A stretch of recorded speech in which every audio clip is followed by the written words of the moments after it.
दोस्तों, कुछ साल पहले रायचूर के एलबीएस नगर में एक कंपनी का आगाज हुआ जिसका नाम रखा गया दरवेश ग्रुप। कंपनी के मालिक मोहम्मद हुसैन सुजा का कहना था कि उनका मिशन लोगों को फाइनेंशियली स्टेबल बनाना था। कंपनी ने पब्लिक से इन्वेस्टमेंट लिया, लेकिन सीधा नहीं बल्कि एजेंट्स के जरिए। हर इन्वेस्टर को एक एग्रीमेंट पेपर दिया गया जिसमें एजेंट और मालिक दोनों के साइन थे और ये वादा किया गया कि हर इन्वेस्टर को महीने के 10 से 12% तक रिटर्न मिलेगा। ये सिस्टम तकरीबन सालों तक स्मूथली चलता रहा, लोगों को टाइम पर रिटर्न मिलते रहे। ये देखकर रायचूर के अलावा दूसरे शहरों से भी लोग इन्वेस्ट करने लगे। धीरे धीरे कंपनी के पास कई करोड़ों रुपए का इन्वेस्टमेंट आ गया, लेकिन फिर अप्रैल 2024 से हालात बदलने लगे। मार्केट में दरवेश ग्रुप को लेकर अफवाहें और सवाल उठने लगे। इसी बीच कंपनी ने एक नया प्रोजेक्ट लॉन्च करने की बात की जिसका नाम था DGPX। कहा गया कि ये रियल एस्टेट और प्रॉपर्टी का काम करेगा और इसमें हर महीने 4 से 6% रिटर्न मिलेगा। कंपनी ने पुराने इन्वेस्टर्स को अपना पैसा DGPX में शिफ्ट करने का ऑप्शन दिया, लेकिन लोग 12 से सीधा 4% रिटर्न का फर्क देखकर और भी कंफ्यूज हो गए। जिसके बाद कहा गया कि मल्टीपल मीटिंग्स हुई, लेकिन कंफ्यूजन दूर नहीं हुआ और इसके 1 से 2 महीने बाद यानी जून 2024 में हालात और खराब हो गए। कंपनी के कुछ जिम्मेदार लोग सुजा समेत रायचूर से चल दिए।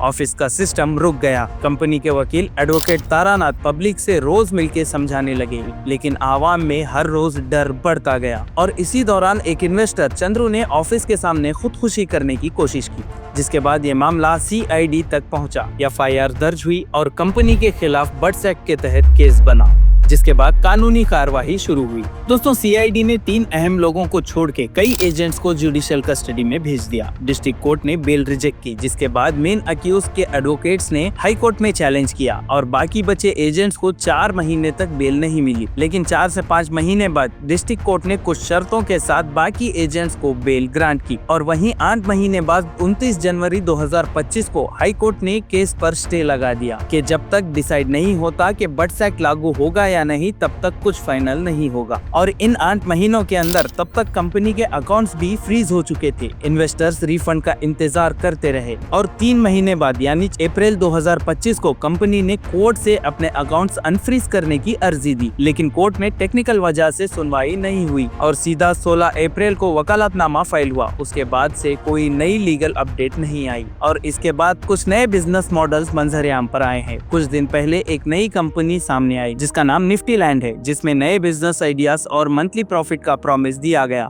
पब्लिक को इसमें जुड़ने का ऑफर भी दिया गया। मीटिंग्स भी हुई, लेकिन कंफ्यूजन अभी भी जिंदा है। निफ्टी लैंड के बाद अब फिर दरवेश ग्रुप की जानिब से एक नया वीडियो आया जिसमें एक और नया बिजनेस मैक्स राइड का जिक्र हुआ। यहाँ पर भी 2 या 4% रिटर्न का वादा दिया गया। साथ ही साथ इस वीडियो में ये भी कहा गया कि जैसे ही कंपनी के अकाउंट्स अनलॉक होंगे फुल रिफंड दिया जाएगा। इन सब के बाद लेकिन अब भी पब्लिक में एक ही सवाल है, पहले रिफंड मिलेगा या नया वादा फिर से एक नया इंतजार बन जाएगा। अब वो अहम सवाल जिनके जवाब आज तक क्लियर नहीं है। सबसे पहला सवाल, इस कंपनी का असली जिम्मेदार कौन है? दूसरा ये कि कंपनी की क्रेडिबिलिटी अब किस बुनियाद पर टिकी हुई है? तीसरा ये कि पुराने और नए इन्वेस्टर्स के लिए क्या श्योरिटी है? चौथा सवाल ये कि इस नए बिजनेस में जुड़ने के लिए क्या अहम डॉक्यूमेंट्स देने चाहिए? पांचवा सवाल ये कि प्रॉफिट कब से मिलेगा, कैसे मिलेगा? छठा सवाल ये कि जो लोग एग्रीमेंट पेपर के बगैर इन्वेस्ट किए हैं उनका क्या होगा? उनको किस तरीके से इस कंपनी में